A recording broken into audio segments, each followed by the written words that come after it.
E aí galera, como é que vocês estão? Espero que todos estejam bem, espero que todos estejam lendo a Bíblia, felizes com Jesus, porque eu estou muito feliz com Jesus, sabe? É maravilhoso.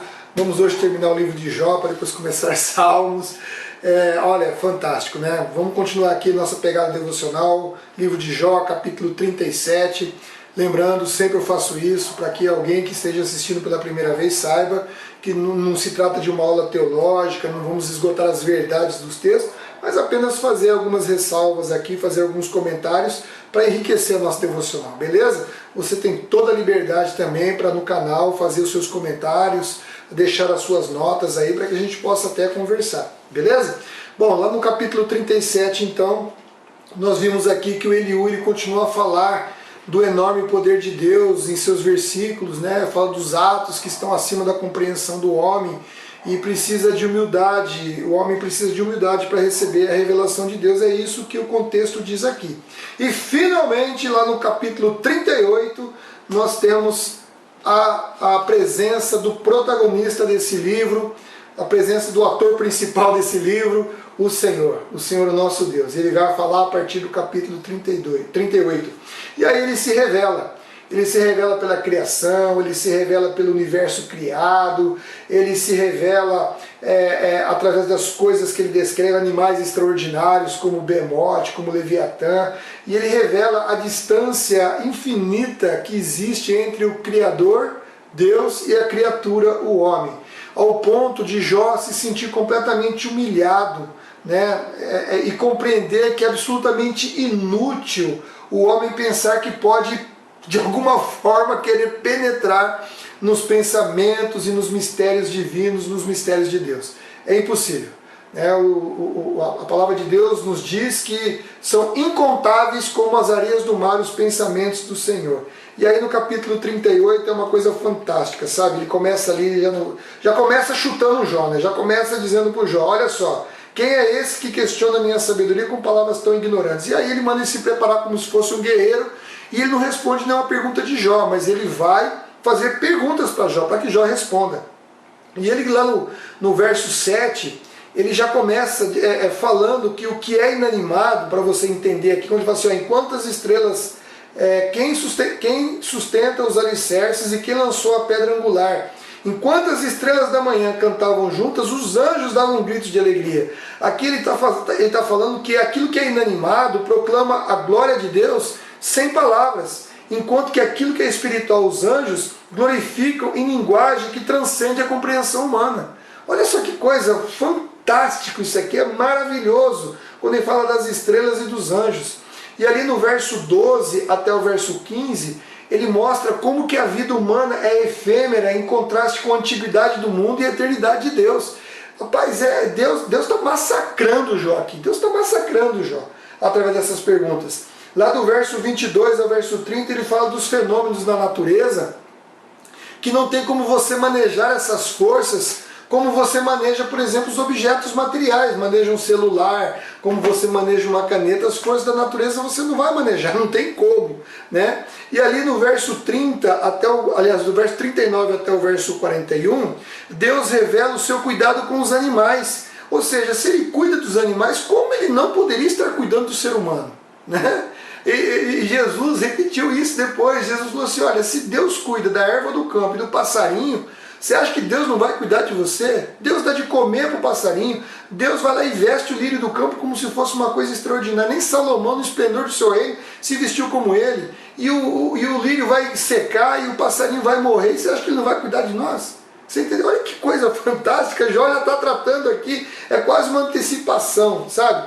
E lá no capítulo 40, no verso 4 e no verso 5, né, Jó é abatido no seu orgulho, já completamente abatido, ele fica sem resposta diante das impressionantes maravilhas que Deus revela para ele, né, sobre a natureza, e ele escolhe guardar o silêncio, ele diz assim, não sou nada, como poderia encontrar essas respostas? Ou seja, Jó está começando a se conscientizar da mais absoluta e completa inadequação das palavras que ele usou,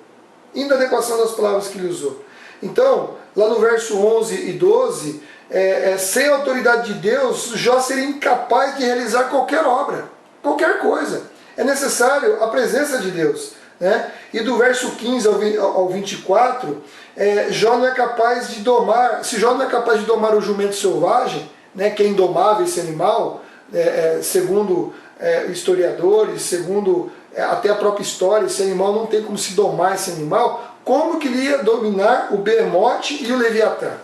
Que está lá no capítulo 40 e no 41. Seria impossível ele domar esses dois animais, né? E quando Deus revela o Behemote e o Leviatã, fala desses dois, muitos autores compreendem que o Behemote seria o hipopótamo e o Leviatã seria o crocodilo, né? Um deles é o Russell Shedd, ele compreende que talvez seriam esses dois animais pela descrição deles. Então, é mais ou menos assim, ó, quem se impressiona com a criação, obviamente vai se impressionar com o Criador. Então são animais de um porte físico impressionante, algo extraordinário. Então quando você admira um animal daquele, você fala, puxa vida, Deus é tremendo, porque Deus criou esse animal de uma maneira extraordinária. Só Deus mesmo poderia criar esse animal de uma forma extraordinária. E finalmente ali no capítulo 42, nós vimos que depois de todas essas revelações, Jó acaba se rendendo. Jó fala que não sei, eu sei que podes fazer todas as coisas e que ninguém pode frustrar os teus planos. E aí ele fala, isso aqui é lindo demais. Perguntaste, quem é este que com tanta ignorância questiona a minha sabedoria? Sou eu. Falei de coisas que eu não entendia, coisas maravilhosas demais que eu não conhecia. Isso é sinal de humildade. Isso é sinal de uma pessoa que reconheceu, que olhou para o céu, que através da visão de Deus conseguiu enxergar que ele estava tão cheio de si, tão cheio de si, tão cheio de si, que ele não conseguia ver a glória de Deus, e isso levou ele a falar coisas, a pensar e a agir movido pelos seus sentimentos, e não movidos pela glória de Deus, que nós devemos agir, não pelos nossos sentimentos, nem pelas nossas motivações, mas nós devemos agir segundo a glória de Deus, né? Então, também nós não podemos condenar Jó de jeito nenhum, porque toda essa reação de Jó, ela é natural de qualquer ser humano. É natural do momento que ele estava passando. É natural que o ser humano, em alguns momentos, ele venha a se esbravejar, ele venha a protestar, ele venha a gemer, e até mesmo, em alguns momentos, ele venha até ter um momento de vacilo entre a sua convicção e o desespero. É normal, por causa da dor, por causa da inquietude, por causa do sofrimento, por causa das coisas que estão acontecendo, né? Mas em momento nenhum Jó desistiu de Deus. Em momento nenhum da nossa vida, muito embora tudo que possa nos acontecer, nós podemos desistir de Deus. Ele não amaldiçoou Deus em nenhum momento, ele não duvidou de Deus em nenhum momento e nem fez uma falsa confissão de pecado para tentar de alguma maneira ganhar o favor de Deus e alívio do seu sofrimento. Jó foi muito macho. Não, isso aqui não é consequência de pecado. Ele sofreu até o momento que Deus fez com que ele olhasse para o alto. Através de olhar para o alto, ele conseguiu se enxergar e ver que ele não tinha que ser movido por aqueles sentimentos que ele estava tendo e nem pelas consequências, pelas circunstâncias que estavam movendo. Mas ele tinha que ser movido por Deus, exclusivamente por Deus. Por isso que ele fala, antes eu te conhecia só de ouvir falar, mas agora eu te vi. E eu retiro tudo o que disse e me sinto arrependido no pó e nas cinzas. Ele estava todo enfermo aqui. Ele estava todo arrebentado aqui. Para ele, podia ficar daquele jeito. Pelo simples fato de ele ter visto Deus e de ele ter reconhecido a grandeza, a glória, o poder e a autoridade de Deus. Deus encheu tanto Jó. Jó ficou tão cheio de Deus que para ele o corpo dele já não tinha mais importância. Você lembra que eu falei para você já uma vez? Quando você tem Deus aqui, e as coisas do mundo aqui, o sofrimento, as circunstâncias, as riquezas, os bens aqui, o que te importa é isso aqui. Agora, quando você está cheio de si, você nivela e aí você começa a comparar. Jó estava tão cheio de si que quando ele olhou para o alto, Deus esvaziou ele dele mesmo e encheu ele de Deus. E quando encheu ele de Deus, da glória, do poder, da autoridade, da majestade, do que Deus é, Jó ficou tão cheio de Deus que para ele isso aqui já não valia mais nada. O que valia era isso aqui. E por isso ele falou, olha, retiro tudo o que disse e me recolho, me sinto arrependido no pó e na cinza. E sabe o que aconteceu? Deus restaurou completamente Jó. Deus mandou até que os amigos de Jó, que falaram um monte de besteira, pedisse para Jó orar até para que houvesse conciliação entre eles. Para que Jó também perdoasse seus amigos e orasse pelos seus amigos, porque Deus aceitaria a sua oração. Às vezes você tem uma treta com alguém. Então sabe o que você faz? Ora por essa pessoa. Siga o exemplo de Jó. Porque você orando por aquela pessoa, Deus vai tratar o seu coração. Porque muitas vezes quando as circunstâncias não mudam, é porque Deus quer mudar você na circunstância, quer mudar você no momento. Né? Então, aproveite essas lições maravilhosas aqui. Jó orou pelos seus amigos, foi restaurado, e a segunda parte da história de Jó foi muito melhor do que a primeira parte, com muito mais vitória. Então esse livro de Jó, ele é tremendo, ele é extraordinário, mostra um homem que durante boa parte da história ele estava indignado com o que estava acontecendo, mas quando ele viu a revelação de Deus, ele se recolheu, ele teve humildade, ele quebrantou o coração, ele permitiu que o seu espírito ficasse contrito, o espírito quebrantado, para que ele pudesse compreender que na soberania de Deus, o melhor caminho é ficar no centro da vontade dele, mesmo que isso resulte no sofrimento, mesmo que resulte em várias coisas desagradáveis que nós não venhamos a gostar. Mas o que importa é que nós estejamos no lugar mais seguro do mundo, que é o centro da vontade de Deus. Os amigos de Jó quase se lascaram aqui. Quase se lascaram. Quase que Deus vai dar uma piaba neles. E o que esses caras mereceram é uma piaba mesmo. Jó já tomou aqui um esfrega de Deus aqui, logo no capítulo 38 toma um esfrega aqui. Depois lá no capítulo, deixa eu ver aqui, no capítulo 40, acho que é no capítulo 40, ele toma outro esfrega de novo.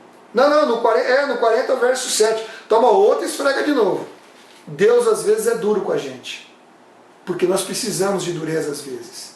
Quando nós estamos cheios de nós mesmos, nós precisamos de alguém que seja duro com a gente, que trate o erro sem rodeio, trate o erro sem esse negócio de fazer politicamente correto. Com Deus não tem esse negócio de politicamente correto não, não tem. Deus vai lá e trata a coisa como tem que tratar, entendeu? Quando Pedro pisou na bola, Pedro teve a revelação de que Jesus era o Filho de Deus, logo na sequência, quando Jesus falou que ia se entregar na cruz, o que Pedro fez? Senhor, vem aqui do lado, aqui, caiu um negocinho, caiu uma caneta aqui, vem cá. Senhor, onde já se viu o Senhor passar por tudo isso? O que Jesus falou? Arreda para trás de mim, Satanás. já tratou Pedro ali como tinha que ser tratado. Já arreda para trás de mim, Satanás. Porque não te cogitas as coisas de Deus e sim dos homens. Já mostrou o beabá. Pedro, você teve uma revelação de Deus, agora você está falando com a boca de Satanás. Que negócio que é esse? Eu tenho que ir para a cruz, meu filho. Se não for para a cruz, nem a salvação vai ter para você. Você está me entendendo? Então Deus às vezes é duro. Ele vai ser duro com você, ele vai ser duro comigo. Mas é um duro de amor. É um duro cheio de graça, cheio de perdão, cheio de restauração, cheio de vitória. Paulo mesmo escreve e diz, às vezes a tristeza da correção de Deus, no primeiro momento, é dura, é chata, mas depois vem a alegria de você perceber que Deus está te corrigindo para que você continue na presença dele e vá para a eternidade. Amém? Então que Deus abençoe a tua vida, que você aproveite mais. E agora nós vamos o próximo aqui nós já vamos falar de Salmos. Salmos é simplesmente tremendo. Tremendo, tremendo, tremendo. Então não perca. Então não se esqueça, você que está nos assistindo pela primeira vez, se inscreva no canal, acione as notificações, dá o like aí para dar uma moralzinha pro canal. Se tiver algum comentário, comente aí para a gente bater um papo, conversar, tá bom? Não se esqueça, divulgue. Divulgue o canal, divulgue essa mensagem, mande para o seu grupo de amigos, copie o link ali, põe no seu grupo de WhatsApp, lá nos grupos de WhatsApp, nas listas de transmissão. Vamos divulgar a palavra de Deus, vamos aproveitar. Eu sei que está todo mundo cansado de internet, eu sei que está todo mundo cansado de tanta coisa, mas olha, você não cansa de assistir televisão, você não cansa de assistir filme na Netflix, você não cansa de assistir tanta coisa, tanta porcaria que passa por aí. Então, meu filho, se alimenta da palavra de Deus, porque aquilo que vai te garantir sustância, né? Como dizia minha mãe, sustância, meu filho, o que vai garantir sustância para você suportar a tribulação do momento que nós estamos vivendo é a presença de Cristo através da palavra em cada um de nós, amém? Então Deus te abençoe e até a próxima, tchau!